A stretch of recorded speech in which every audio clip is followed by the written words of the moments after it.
Assalamualaikum warahmatullahi wabarakatuh. Apa kabar? Saya Hirsum Arif dari Forum News Network. Semoga Anda semua selalu sehat, tetap semangat. Hari ini, hari Kamis 7 Oktober 2021, DPR akan melakukan sidang paripurna masa persidangan tahun 2021-2022. Setelah itu terhitung tanggal 8 Oktober sampai tanggal 8 Oktober sampai kemudian tanggal 7 November ya akan reses, dan karena itu baru artinya 1 bulan lagi DPR baru akan aktif. Namun sampai sore ini, sore tanggal 7 November, Presiden Jokowi itu belum menyampaikan surat pengusulan calon Panglima TNI yang baru. Padahal kalau saya lihat dari sisi kelahirannya, ini Panglima TNI Marskal Hadi Cahyanto itu tanggal 8 November nanti akan genap berusia 58 tahun dan secara resmi sudah memasuki masa pensiun. Artinya kalau presiden memang akan mengganti Hadi Cahyanto, maka kemungkinan besar surat presiden atau surpres gitu biasanya disebutkan baru akan dikirim tanggal 7 November nanti ketika reses berakhir atau DPR baru saja memulai aktivitasnya kembali. DPR dengan begitu hanya punya waktu 1 hari untuk menggelar sidang dan menyetujui surat presiden. Bisa saja sih dilakukan seperti itu, tapi ini tidak lazim karena secara teknis ini akan sangat merepotkan. DPR harus membuat jadwal-jadwal penyesuaian dengan apa yang diinginkan oleh presiden tadi. Nah, molornya penunjukan Panglima TNI yang baru ini seakan mengkonfirmasi bahwa Presiden Jokowi itu sedang dalam situasi bimbang atau bingung atau mungkin setidaknya kesulitan untuk memilih siapa di antara para kepala staf saat ini, yakni dari Kepala Staf TNI Angkatan Darat, Angkatan Laut, dan Angkatan Udara yang akan dipilih untuk menggantikan Hadi Cahyanto. Itu kalau Hadi Cahyanto akan diganti. Sejauh ini kita tahu bahwa ada 2 orang nama yang disebut-sebut yang menjadi calon kuat Panglima pengganti Hadi Cahyanto. Pertama adalah Kepala Staf TNI Angkatan Darat Jenderal TNI Andika Perkasa dan Kepala Staf TNI Angkatan Laut Laksamana Yudo Margono. Namun ini secara teknis dan perundang-undangan Kepala Staf TNI AU Marskal Fajar Prasetyo juga punya peluang. Ini namun karena saat ini jabatan Panglima TNI dipegang oleh seorang petinggi dari Matra Udara, yakni Hadi Cahyanto, peluang Fajar itu menjadi lebih kecil. Walau bukan tidak mungkin. Sekali lagi saya mesti menyatakan bukan tidak mungkin ya, Fajar untuk menjadi Panglima yang baru. Ini berkaca dari pengalaman sebelumnya. Secara berturut-turut itu Panglima TNI memang pernah dijabat oleh 2 jenderal dari matra yang sama, yakni Matra Darat. Dari Jenderal TNI Muldoko kemudian dilanjutkan oleh Jenderal TNI Gatot Nurmantio. Artinya pakem pergantian, kalau sebelumnya darat, kemudian laut, udara, dan balik lagi ke darat itu nggak sepenuhnya selalu diikuti pakemnya.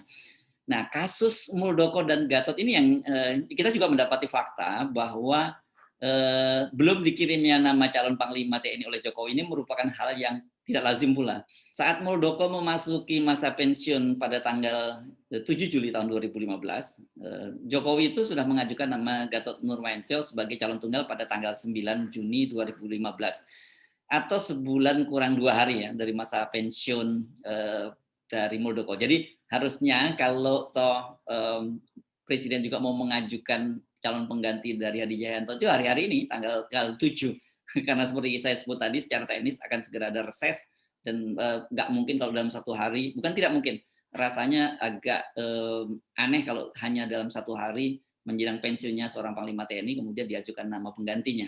Nah, bagaimana ketika Hadi Cahyanto terpilih menjadi Panglima TNI? Ini kasusnya lebih menarik lagi karena Presiden Jokowi pada waktu itu mengajukan namanya ke DPR itu 4 bulan sebelumnya.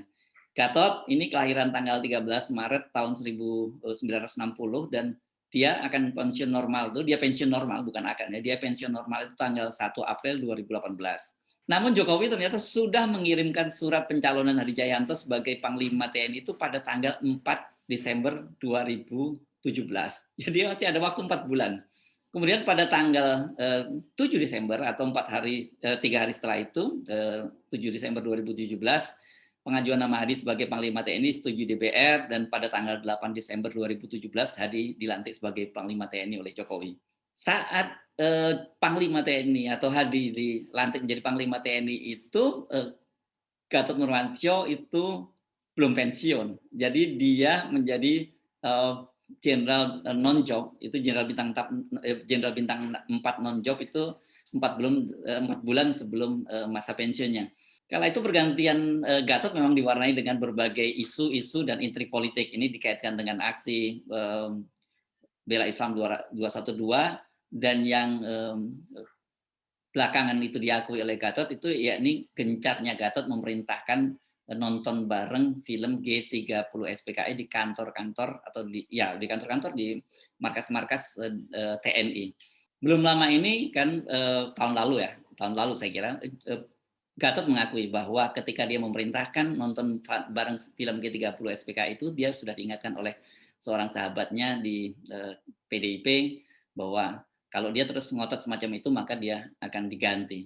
Nah, betul saja kemudian dia diganti 4 bulan sebelum, berakhirnya masa pensiun itu. Apakah betul memang ini ada kaitannya dengan ngototnya dia, memerintahkan nonton bareng film G30 SPKI atau ada faktor-faktor lain? Kita, tidak dapat konfirmasi, tapi kita mendapat konfirmasi dari Gatot bahwa dia sudah diberitahu soal itu. Nah, ini kembali lagi ke soal pergantian Panglima TNI kali ini.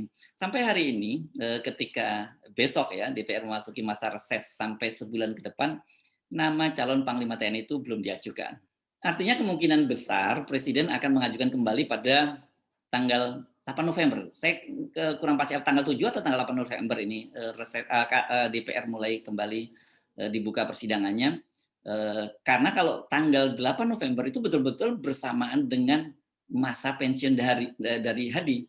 Kalau toh Presiden dan DPR kemudian bergerak cepat, maka setidaknya diperlukan beberapa hari untuk memproses dan menetapkannya. Ini seperti proses Muldoko tadi ya, dan Gatot diajukan tanggal 4, tanggal 7 mohon maaf, dalam kasus Gatot dan Hadi Cahyanto diajukan pada tanggal 4 Desember, kemudian ditetapkan secara resmi tanggal 7 Desember dan tanggal 8 Desember dilantik. Tidak terjadi kekosongan karena memang pada waktu itu Gatot masih menjabat sebagai Panglima TNI dan bahkan dia masih pensiun sampai bulan April. Nah, kali ini kalau betul seperti itu skenario-nya, maka akan terjadi kekosongan masa jabatan Panglima.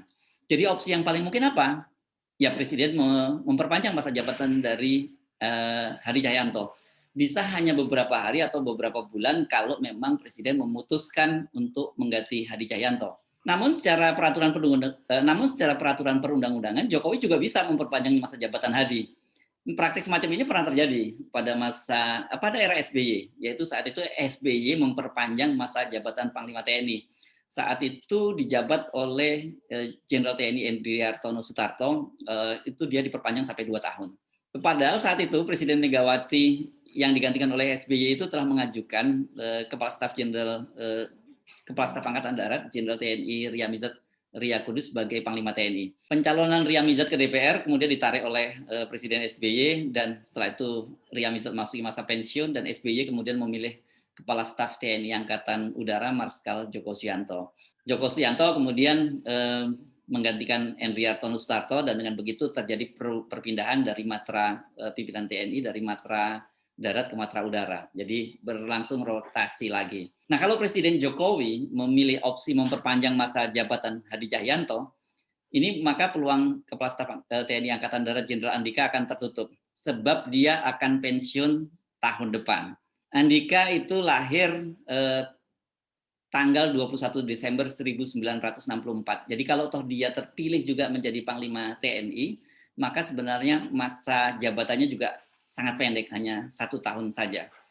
Apakah opsi-opsi ini yang akan dipilih oleh Presiden Jokowi atau kita tidak tahu seperti apa skenario-nya, ini memang jadi sangat menarik. Tapi satu hal, jika itu yang terjadi, kita mengetahui bahwa terjadi tarik-menarik yang sangat keras untuk menentukan siapa yang menjadi Panglima TNI. Karena itu Presiden Jokowi sampai hari ini masih belum bisa memutuskan dan menyampaikan surat pengajuan nama sebagai Panglima TNI kepada DPR. Saya Edson Arif, sampai jumpa lagi. Wassalamualaikum warahmatullahi wabarakatuh.